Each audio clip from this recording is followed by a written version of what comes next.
우리는 종종 하나님은 자신의 언약을 지킴에 있어서 시간을 지체한다고 생각할 때가 있습니다. 그러나 하나님은 약속을 어기기도 시간을 지체하지도 않습니다. 하나님은 한 번도 약속을 어기신 일이 없고 한 번도 자신의 생각을 바꾸신 일이 없습니다. 하나님은 자신이 한 말씀은 반드시 지키고 반드시 이루시는 하나님이십니다.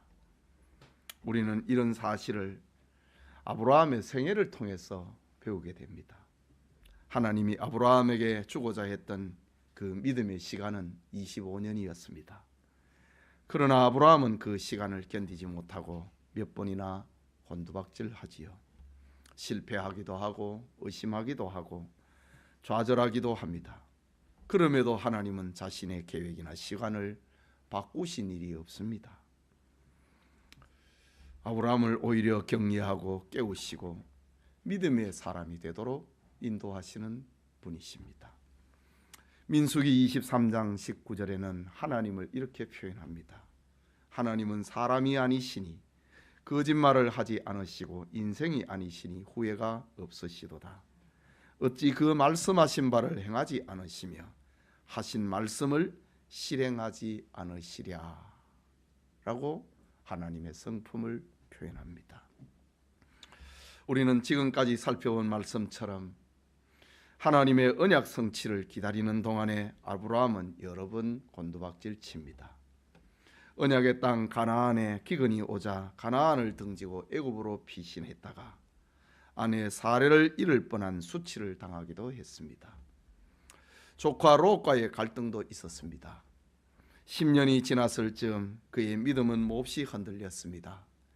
결국 아내 사례의 제안에 따라 하녀 하갈을 첩으로 받아들이고 분쟁의 씨앗인 이스마엘을 낳습니다. 그리고 아브라함은 이스마엘을 낳은 지 13년 동안 체념과 좌절 속에서 의미 없는 시간, 기록에 가치가 없는 시간을 보내게 됩니다. 13년 동안 좌절과 상처 속에서 이스마엘을 키우며 살던 아브라함에게 하나님이 찾아오셨습니다.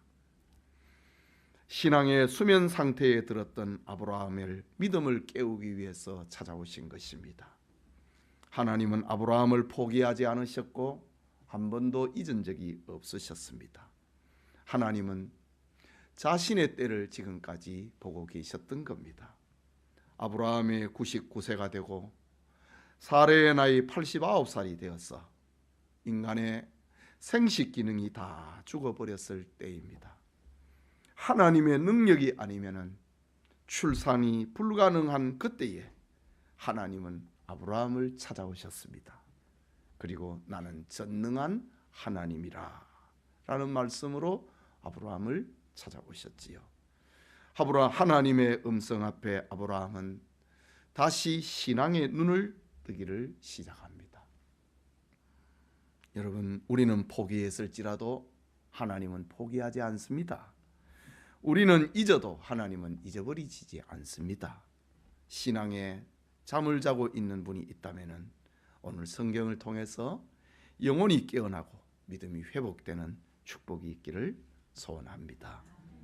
이 시간 할례 언약이라는 제목으로 창세기 강의 40번째 시간을 가지려고 합니다. 첫째로 내 언약을 지키라는 말씀으로 찾아오신 하나님입니다. 본문 9절의 말씀을 함께 읽겠습니다. 하나님이 또 아브라함에게 이르시되 그런즉 너는 내 언약을 지키고 내 후손도 대대로 지키라 라고 합니다. 여러분, 지난 시간에 살펴본 것처럼 앞단락에서 하나님은 아브라함을 깨우면서 4가지 약속을 확인해 주십니다. 첫째는 이제후로는 내 이름을 아브라함이라 하지 말고 아브라함이라 하리니 이는 내가 너를 여러 민족의 아버지가 되게 함이니라고 하셨습니다. 이것은 100년 가까이 사용해 온 이름을 바꾸시고 아브라함의 생애에 새로운 의미, 새로운 전환점을 보여해 주신 이름의 변경입니다. 둘째는 내가 너로 심히 번성하게 하리니 내가 네게서 민족들이 나게 하며 왕들이 네게서 나오게 하리라는 17장 6절의 말씀을 주십니다. 이것은 아브라함의 비전을 새롭게 하고 아브라함의 마음을 넓혀주신 약속입니다. 움츠렸던 아브라함, 상처받았던 아브라함, 좌절했던 아브라함, 모든 것을 포기했던 아브라함을 하나님은 책망하지 않으시고 다시 격려하고 일으켜 주시는 하나님이십니다. 셋째로 하나님은 내가 내 언약을 나와 너 및 내 자손 후대 사이에 세워서 영원한 언약을 삼고 너와 내 후손의 하나님이 되리라 라는 7절의 말씀으로 찾아오셨습니다. 하나님이 아브라함에게 주고 싶었던 약속과 축복은 아브라함에게서 끝내지 않고 그의 자손에게로 이어질 것이라고 합니다. 그리고 너의 하나님뿐만 아니라 너의 후손의 하나님도 될 것이라고 하는 약속을 가지고 찾아오셨습니다. 그리고 넷째는 8절에 있는 말씀처럼 내가 너와 내 후손에게 네가 거류하는 이 땅 곧 가나안 온 땅을 주어 영원한 기업이 되게 하고 나는 그들의 하나님이 되리라는 말씀으로 찾아오셨습니다. 아브라함이 살고 있는 이 땅을 영원한 기업으로 만들고 네 후손에게 줄 것이라고 하는 약속이었습니다. 이때 아브라함은 엎드렸습니다. 잠자고 있던 믿음이 깨어나기 시작했습니다. 아브라함의 소망이 꿈틀거렸습니다. 하나님을 향한 사랑이 깨어났습니다. 그는 기지개를 펴면서 하나님의 약속을 받아들입니다. 이때 하나님은 아브라함이 해야 할 일을 말씀하십니다. 아브라함을 깨우신 하나님은 아브라함에게 너는 내 언약을 지키라고 말씀하십니다. 내 언약을 지키라. 이 말씀이 무엇일까요? 성경에서 볼 수 있는 일관된 율법의 메시지는 너희가 내 말을 잘 듣고 내 언약을 지키면 너희는 모든 민족 중에서 내 소유가 되겠고 너희가 내게 대하여 제사장 나라가 되며 거룩한 백성이 되리라 라는 말씀입니다. 즉 너희가 내 말을 잘 들으면 내 언약을 지키면 너와 내 자녀가 복을 받는다고 하는 말씀입니다. 다시 말하자면 하나님의 말씀을 믿고 순종하면 복을 주겠다고 하는 말씀이지요. 그런데 오늘 본문의 말씀은 다릅니다. 너는 내 언약을 지키라 라고 하는 이 말씀은 인간의 행동을 조건으로 하는 약속이 아닙니다. 율법은 행동을 조건으로 하는 약속입니다. 너희가 내 말을 잘 듣고 내 언약을 지키면 행동을 조건으로 하고 있는 약속이 율법입니다. 그런데 오늘 율법 이전에 아브라함에게 복음으로 주셨던 이 말씀은 행동을 조건으로 하는 약속이 아닙니다. 여기 지키라 라는 말 히브리어는 샤마르라는 뜻입니다. 이 샤마르라고 하는 뜻에는 단어에는 세 가지 의미를 담고 있습니다. 하나는 하나님의 말씀에 울타리를 치고 살아라 그 말입니다. 샤마르 가시 울타리를 치고 나가지도 들어오지도 못하도록 만들어라. 그게 지키는 겁니다. 하나님의 말씀을 하나님의 약속을 너는 울타리를 치고 살아라. 그게 지키는 겁니다. 또 샤마르라고 하는 말은 주의를 집중해라 라는 말입니다. 이 샤마르입니다. 그리고 또 하나는 샤마르라고 하는 말은 기다리라, 기대하고 기다리라 라는 말이 내 언약을 지키라는 그 지키라는 말 샤마르의 단어입니다. 사실 지금까지 아브라함은 하나님의 약속의 말씀에 울타리를 쳐서 보호하거나 지키지 못했습니다. 하나님의 약속에 집중하지 못하다가 실수와 실패를 반복했습니다. 하나님의 약속을 기다리지 못하다가 이스마엘을 낳고 말았지 않습니까? 그런 아브라함에게 하나님은 그 믿음을 깨우면서, 그 믿음을 살리면서, 그 믿음으로 살게 하려고 너는 내 언약을 지키라 라는 말씀으로 찾아오십니다.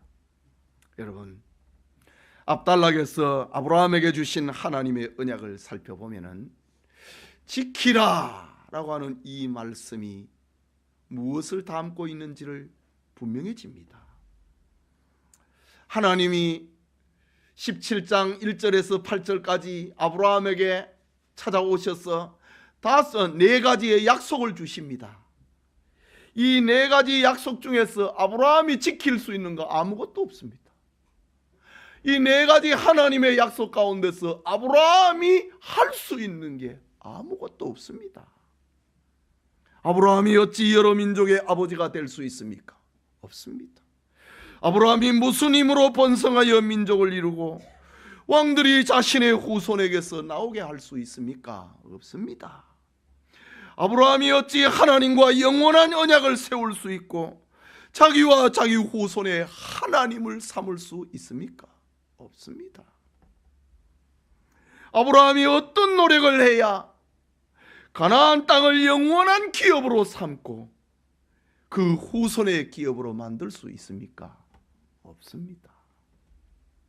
사람이 할 수 있는 것이 없고 아브라함이 할 수 있는 것은 아무것도 없습니다.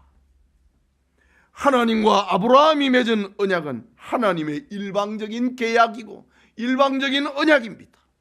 신앙이 잠들어버린 아브라함에게 나타나신 하나님은 어떤 행위나 노력과 조건을 강조한 것이 아닙니다. 언약의 내용을 담고 있는 창세기 17장 1절에서 8절까지의 말씀, 2절에 내가, 4절에 내가, 5절에 내가, 6절에 내가, 또 6절에 내가, 7절에 내가, 8절에 내가, 하나님은 내가라고 하는 말을 7번이나 반복하고 있습니다. 하나님이 자기 선언을 통하여서 아브라함과 언약을 체결하시는 겁니다. 말하자면 하나님이 아브라함과 맺는 언약은 그를 선택하시고 그를 사랑하신 하나님의 주권적인 언약이고 일방적인 언약입니다. 아브라함이 할 수 있는 거 아무것도 없습니다. 이런 상황에서 아브라함이 할 수 있는 게 무엇입니까? 하나님의 약속을 감사함으로 받는 겁니다. 하나님의 약속을 감사함으로 믿는 것입니다. 하나님의 이 축복의 약속을 감사함으로 사는 것입니다. 이것이 오늘 본문에 등장하고 있는 너는 내 언약을 지키라 라는 말입니다. 말하자면 하나님이 주신 이 축복의 언약, 1절에서 8절까지 주신 이 네 가지 축복의 언약에 대해서 너는 울타리를 치고 이 언약을 지키면서 살아라고 하는 말입니다. 하나님의 주권적인 언약에 너는 주의를 집중을 하고 살라고 하는 말입니다. 하나님의 일방적인 사랑의 언약을 너는 기다리고 기대하면서 살라.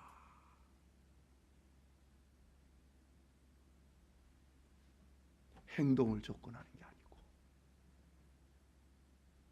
너는 감사함으로 믿고 지키면서 사는 거야. 이 말씀을 잊어버리지 않는 것이 너가 할 일이야. 마치 가시 울타리를 쳐놓고 그걸 넘나들지 못하도록 그것이 네가 할 일이야. 이것이 지키라 라는 샤마라고 하는 단어의 의미입니다. 여러분, 오늘 우리가 받은 하나님의 구원, 하나님의 축복은 이런 것입니다. 요한복음 1장 12절과 13절에 영접하는 자고 그 이름을 믿는 자들에게는 하나님의 자녀가 되는 권세를 주셨으니 이는 혈통으로나 육정으로나 사람의 뜻으로 나지 아니하고 오직 하나님께로부터 난 자들이니라. 아브라함은 하나님으로부터 난 사람입니다. 하나님으로부터 부름받은 사람이고 하나님으로부터 언약을 받은 사람입니다. 믿으면 된다 이거지. 요한복음 3장 16절에는 하나님이 세상을 이처럼 사랑하사 독생자를 주셨으니 이는 저를 믿는 자마다 멸망치 않고 영생을 얻게 하려 하심이라. 아브라함은 지금 하나님으로부터 이런 언약을, 이런 약속을 지금 받고 있는 것입니다. 요한복음 6장 29절에는 예수께서 대답하여 이르시되 하나님께서 보내신 이를 믿는 것이 하나님의 일이니라. 한번 따라해 볼까요?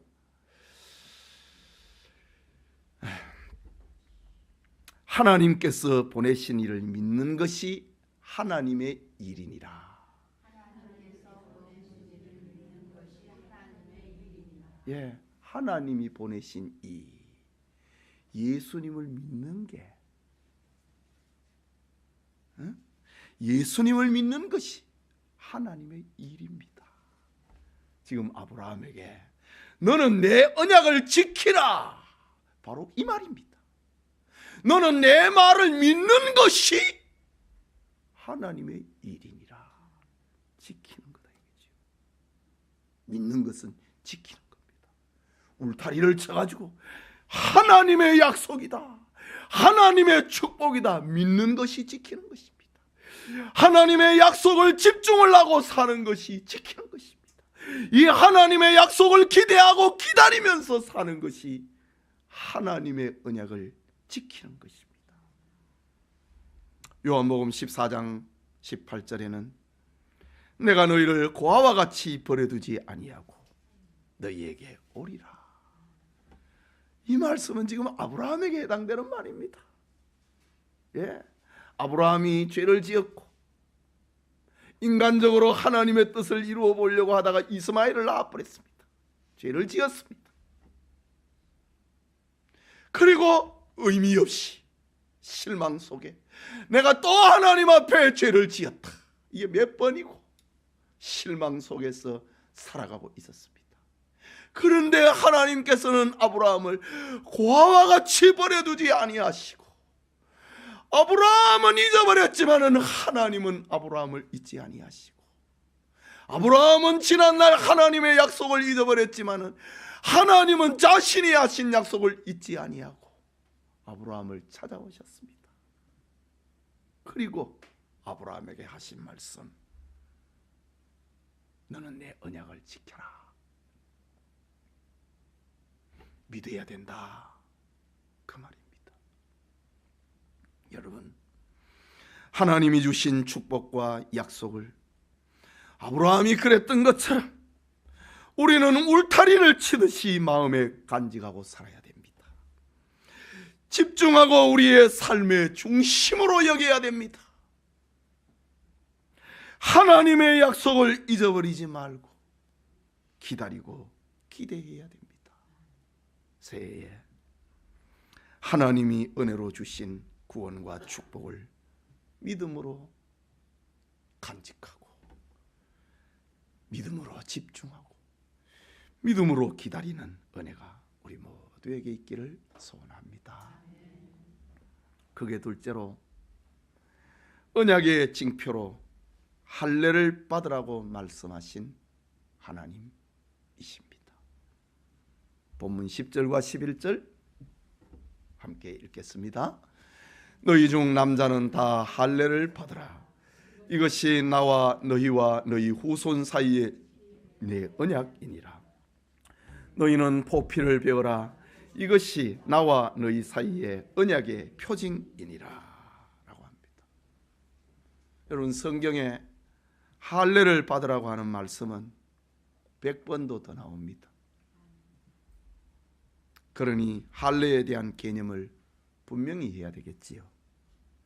할례라고 하는 것은 문자적으로 남자의 성식기 끝에 포피를 베어내는 겁니다. 요즘 사내 아이들에게 포경 수술과 비슷한 것입니다. 이 할례의 영적인 의미는 하나님이 주신 약속, 하나님의 주권적이고 일방적인 사랑의 약속을 기억하는 겁니다.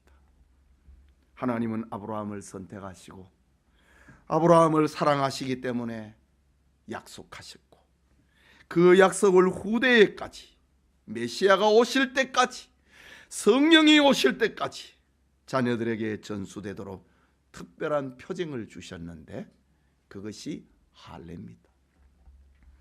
말하자면 하나님께서 아브라함에게 주신 약속은 너무 중요하기 때문에 1절에서 8절의 말씀이지요.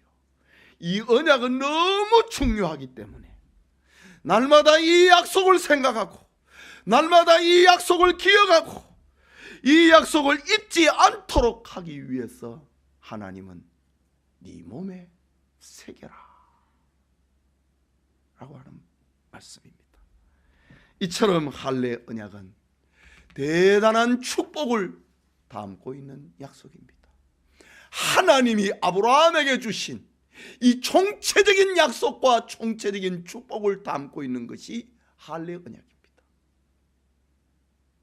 말씀드린 것처럼 1절에서 8절의 약속, 그것을 너가 지켜야 되는데, 그 지키도록 하려고, 그것을 잊어버리지 않도록 하려고 아예 네 몸에 새기라고 한 겁니다.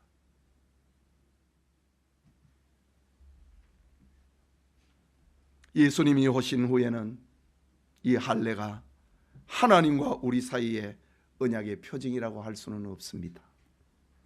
할례 언약은 아브라함부터 예수님이 십자가에 죽으시기까지입니다.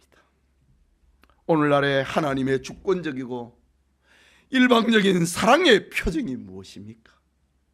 그것은 신구약 성경입니다. 그것은 예수님의 십자가의 보혈입니다. 그것은 우리로 예수님을 믿어지게 하시고 거룩하게 살게 하시고 진리 가운데로 인도하시는 성령의 역사가 하나님과 우리가 맺은 언약의 증표입니다. 하나님께서 아브라함에게 할례 언약이라고 하는 이 증표 하나를 주셨다면, 오늘 우리의 시대에 하나님이 우리에게 주신 그 배려와 섬세함은 이루 헤아릴 수 없습니다. 신구약 성경입니다. 그리스도의 십자가입니다. 성령의 역사입니다. 그래서 오늘의 성도들은 저 할례를 받았던 아브라함과 그 후손들이 그랬던 것처럼 오늘의 성도들은 매일매일 하나님의 말씀을 사모합니다. 예수님의 말씀을 가슴에 새깁니다. 매일 성령의 역사를 기대하고 기다리는 것입니다. 아브라함과 그의 후손들에게 할례를 행하게 하신 하나님을 보면은 얼마나 섬세하고 얼마나 자상하고 얼마나 배려하시는지 이루 헤아릴 수 없습니다. 하나님은 구약에서 약속하셨고 신약에서 성취하셨습니다. 그리고 예수님을 통하여 성령을 통하여 약속하시고 요한계시록을 통하여서 자신의 약속을 완성시켜 나가시는 분입니다. 그렇다면 하나님과 인간의 관계는 약속과 성취입니다. 하나님은 약속하시고 인간에게는 그것이 이루어지는 겁니다. 여러분, 우리는 집 한 채를 팔고 사고 계약을 합니다. 약속에 있어서 가장 중요한 것은 약속이 지켜지는가 안 지켜지는가, 그겁니다. 약속은 지켜질 때에 의미가 있습니다. 우리 성도님들 알다시피 지난 10월에는 우리가 여기에 이사 오기 위하여서 10월 한 달 동안에 9건의 계약을 했습니다. 전화 한 통화만 와도 제 가슴이 덜컹덜컹거렸습니다.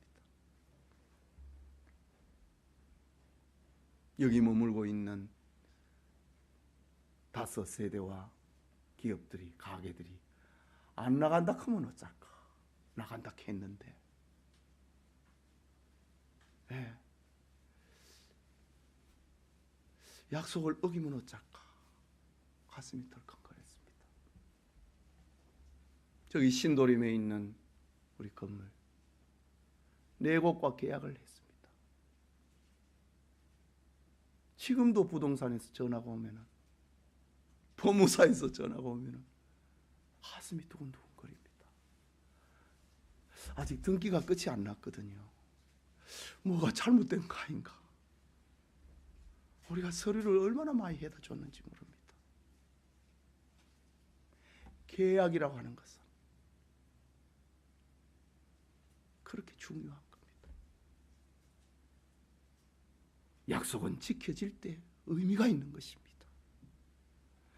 약속이 지켜지는 사회를 가리켜 신용사회라고 하지 않습니까?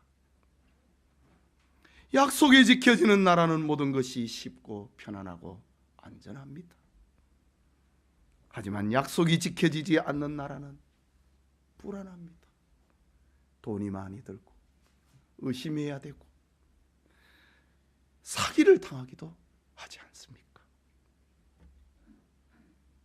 지금도 대부분의 사람들이 가지고 있는 본질적인 상처는 배신입니다. 인간은 배신을 하고 배신 당해본 경험을 다 가지고 있지 않습니까? 배신이 뭡니까? 약속을 안 지키는 겁니다. 살아가면서 약속을 안 지키는 것에 대한 배신을 당합니다. 가정에서는 혼인서약이라고 하는 약속을 안 지킬 때에 배신감을 느낍니다. 가정에서, 사회에서, 일터에서 사람은 배신하고 배신당해본 경험을 가지고 있습니다. 그런데 하나님은 아브라함에게 은혜로 약속을 하시고 그 약속을 반드시 이루겠다고 하는 징표로 네 몸에 할례를 행해라. 하나님이 선물로 새겨주신 겁니다. 내 약속은 변하지 않는 거야. 내 약속은 반드시 지키는 거야. 그것을 네 몸에 새겨주는 것이 할례 언약이야. 하나님 자신이 약속을 하고 하나님 자신이 보증으로서 할례를 받게 하십니다. 세상에 이런 특혜가 어디 있습니까?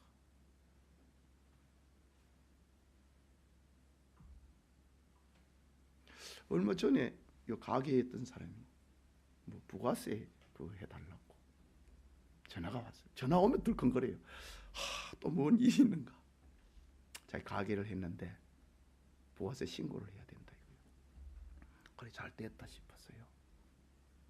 우리도 이제 가게 안 한다고 하는 임대사업 안 한다고 하는 그 폐업 신고를 또 세무서에 해야 되거든요. 이번 주간에 해야 됩니다. 그래 부가가치세 신고 그걸 끊어주면서 내가 그랬어요. 도장을 좀 가져오십시오. 발칵 끓이는 거예요. 지금까지 안 달락했던 도장을 왜 달락합니까? 우리도 폐업 신고를 하려면은 당신에게 이러이러한 금액을 지불했다고 하는 그 도장을 이번에는 받아야 되겠습니다. 도장 잘 안 찍어주는 거예요. 그렇게 여기 받았어요. 그런데 하나님은요, 하나님 자신이 약속을 하고 하나님 자신이 보증의 증표로 네 몸에 할례를 새기라 라고 하십니다. 네. 아브라함이 할 일은 그러면 무엇이겠습니까? 앞서 말씀드린 것처럼 하나님이 주신 언약, 하나님이 말씀하신 이 언약을 담고 있는 할례를 통해서 하나님의 언약을 간직하고 하나님의 언약을 지키고 하나님의 언약을 기다리는 것이에요. 성경에는 하나님의 사랑과 세심한 배려가 계속이 됩니다.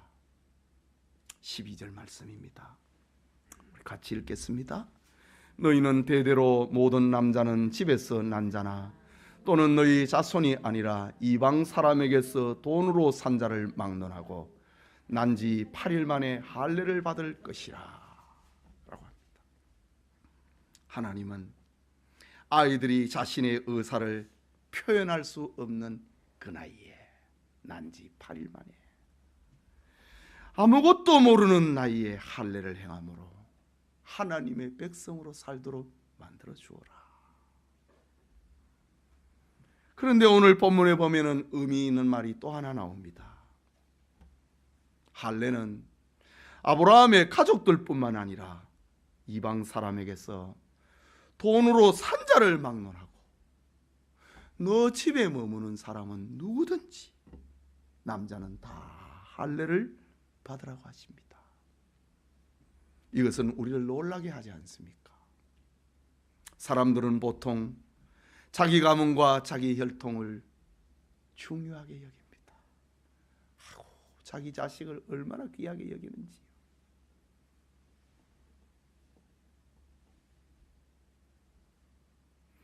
자기 손자는 얼마나 귀하게 여기는지요.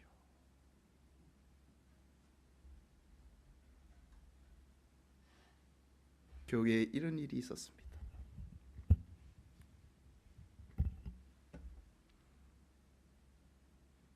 기관장들을 다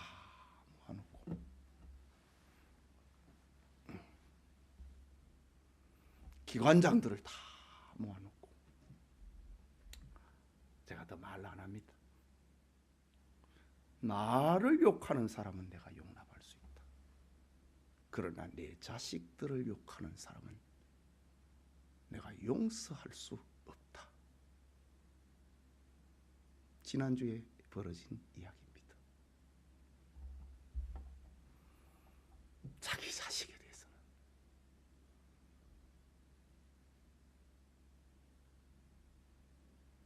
신앙의 길로 안 가도 건드리지 말라는 겁니다. 하나님은 사랑과 다릅니다. 하나님은 너희 자손뿐만 아니라 너희 집의 종들에게까지 내 언약의 축복을 간직하도록 해라 라고 하십니다. 사도 바울은 성도들이 이런 하나님의 사랑을 깨닫기를 기도했습니다.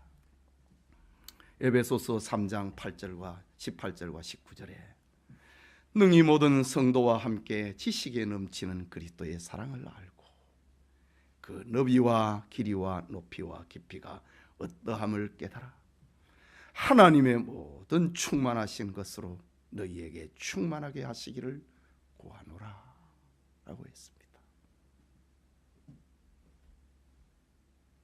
그런데 세월이 지나서 아브라함의 후손들은 이 하나님의 사랑의 넓이를 깨닫지 못합니다. 그들은 선택받은 특권만을 강조하게 됩니다. 오늘날 이슬람 사람들이 먹는 음식을 가리켜 할랄이라고 하지요. 이것은 이슬람 율법에 기준한 것으로 굉장히 까다롭습니다. 그런데 이것보다도 2배나 더 엄격한 유대인의 음식이 있는데 이걸 가리켜 코시라고 합니다. 유대인들은 비행기를 타도 자기들만 먹는 음식이 따로 있습니다. 고기를 먹더라도 도살의 과정을 다 보고 나서야 먹습니다. 그만큼 하나님에 대한 특별한 생각을 가지고 있었고 선택받은 사람이라고 하는 명분으로 하나님을 독점했습니다. 여러분, 선택이라고 하는 것은 이 선택의 반응이라고 하는 것은 특권이 아닙니다. 감사해야 됩니다. 선택받은 사람은 나는 특권이 있어 이게 아니라 감사해야 됩니다. 선택받았다고 하는 것은 감사하게 만들고 감격하게 만드는 겁니다. 하나님께서 왜 이스라엘 백성을 선택했습니까? 그것은 그들 중에 메시아가 태어나게 하려고, 메시아가 온 인류를 구원하는 역할을 하기 위함입니다. 그럼에도 이스라엘 백성들은 선택받았다고 하는 오만과 교만과 특권으로 살려고 했습니다. 그들은 하나님을 독점하려고 하다가 하나님의 사랑의 절정인 예수님, 죄인의 친구요 위로자가 된 그 넓은 사랑을 가지고 계신 예수님을 십자가에 못 박아 죽여버리기까지 합니다. 그러다가 2000년 동안 숱한 어려움을 겪게 됩니다. 여러분, 하나님이 우리를 불러주신 까닭은 우리만 잘 먹고 잘 살게 하기 위함이 아닙니다. 여러분이 구원을 받았다면 구원받지 못한 사람을 구원하라고 하는 하나님의 섭리가 담겨 있습니다. 아브라함아, 너가 내 언약을 너는 받은 자가 됐다. 너 집에 머무는 사람은 누구든지 너와 같이 할례 언약을 행했어. 나의 구원이, 나의 축복이 그에게도 머물도록 해주어라. 바로 그것입니다. 하나님은 왜 우리 중에 누군가를 부자로 만들어 주셨을까요? 특권이 아닙니다. 가난한 자를 도우라고 하는 겁니다. 건강한 자는 병든 자를 도우라고 하는 것입니다. 지식을 가졌다면 배우지 못한 자를 도우라는 것입니다. 특권이 아닙니다. 이것이 하나님의 선택이 갖는 참된 의미입니다.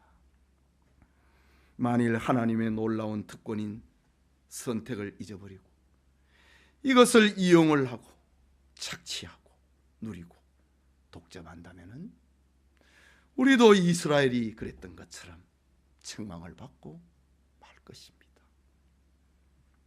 본문 13절을 한번 다시 봅니다.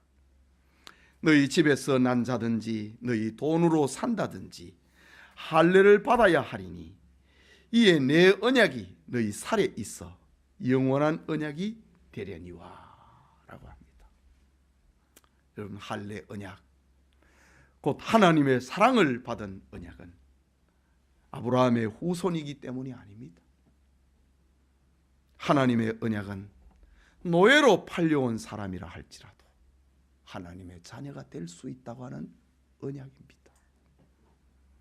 바리새인과 서기관들이 자신들은 하나님의 선택된 백성이라고 자랑하고 있을 때 예수님은 말씀하셨습니다.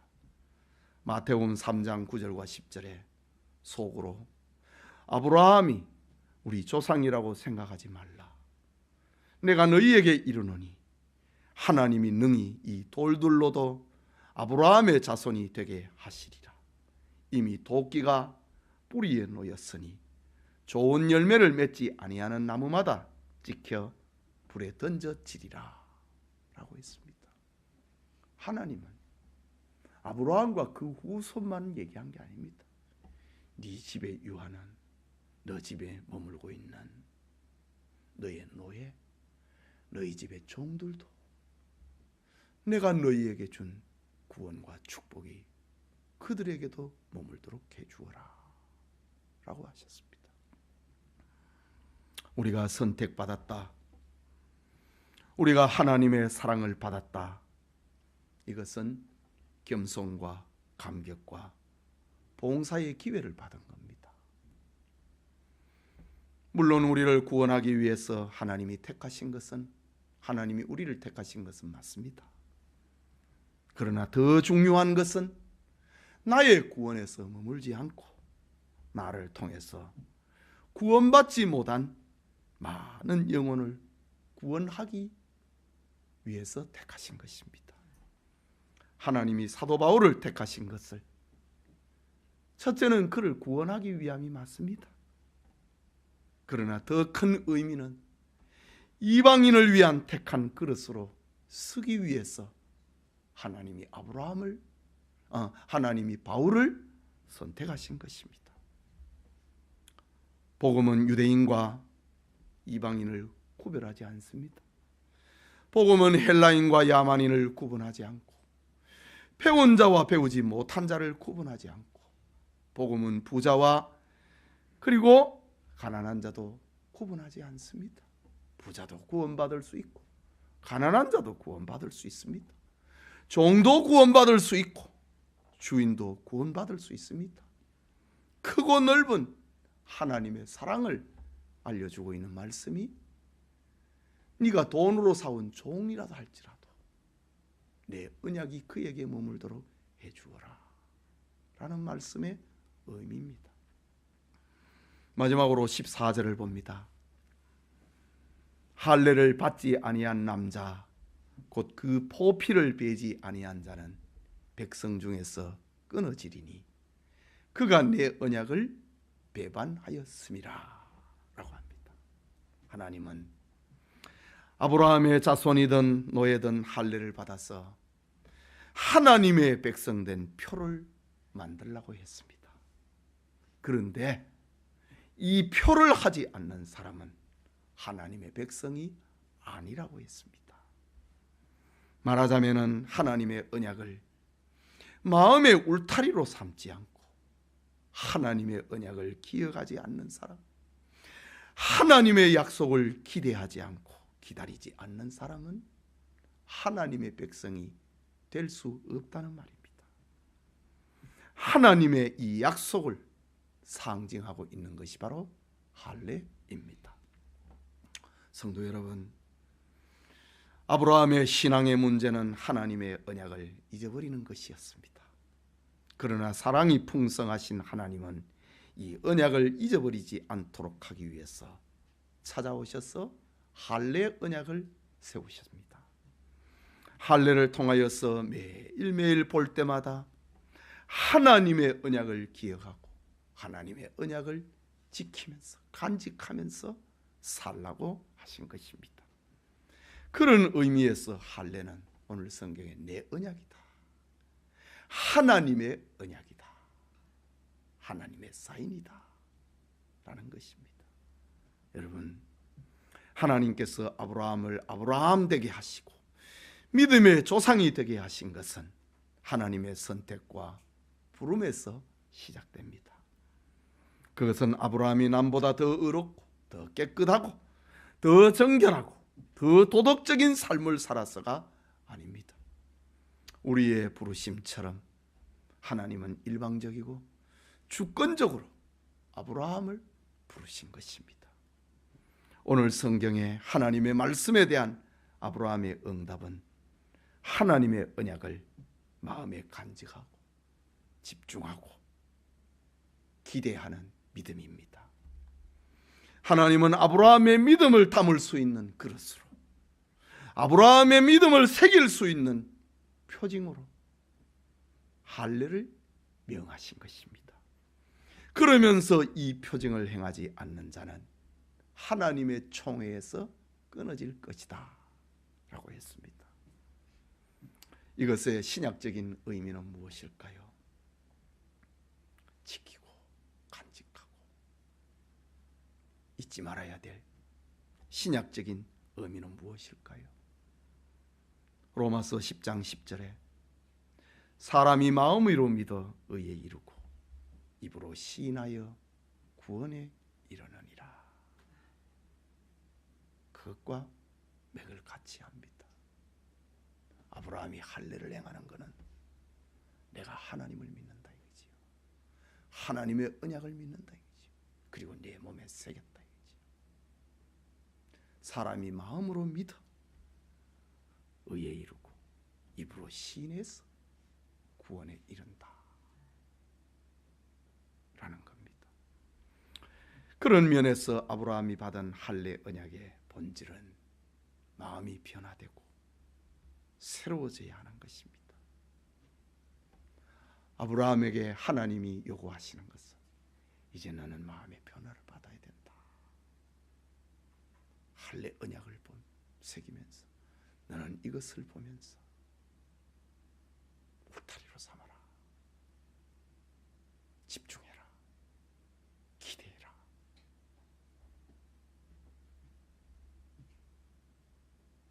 마음의 변화입니다. 새로워져야 하는 것입니다. 진정한 하나님의 백성은 형식적인 신앙으로는 될 수 없습니다. 교회 오래 다닌다고 아는 것이 많다고 해도 마음이 새로워지지 않으면 하나님의 백성이 될 수 없습니다. 여러분은 예수님을 믿고 마음이 새로워졌습니까? 너는 내 언약을 지키라. 이것은 아브라함의 마음을 지금 요구하고 있는 겁니다. 아브라함이 그래야 했던 것처럼 우리의 가치관과 인생관이 달라지고 있습니까? 아브라함처럼 하나님을 사랑하며 순종하며 섬기는 것이 나의 기쁨이 되고 있습니까? 여러분에게 있어서 가장 큰 소원은 무엇입니까? 하나님께서 기뻐하시는 자가 되는 것, 그것이 여러분의 소원이 되기를 바랍니다. 우리는 하나님의 언약 백성이 되었습니다. 이 얼마나 크고 귀한 은혜입니까? 아브라함이 받은 할례 언약처럼 이제 하나님을 기쁘시게 하는 믿음과 삶을 통하여서 하나님의 언약 백성임을 증거하는 성도가 되기를 소원합니다. 여러분, 오늘 창세기 17장부터 아브라함은 변화하여서 새 사람이 됩니다. 네, 할례 언약을 통해서 변하여 새 사람이 됩니다. 우리 오늘 말씀을 생각을 하면서 우리는 아브라함이 받았던 할례 언약과 비교가 되지 아니하는 확실하고 구체적인 언약을 우리에게 주셨는데, 신구약 성경입니다. 언약이라 이거지요. 구약, 신약, 언약입니다. 예, 우리로 하나님 백성 되게 하려고 주님께서 십자가에 못 박혀 죽으셨습니다. 우리를 하나님의 백성 되게 하려고 성령께서 우리 마음에 역사하고 우리의 죄를 지적을 하고 우리의 성결로 인도하고 있는 겁니다. 우리 말씀을 생각을 하면서 아브라함이 받았던 이 축복 우리가 받았다 생각을 하고 새 사람이 되는 우리가 되기 위해서 기도합시다.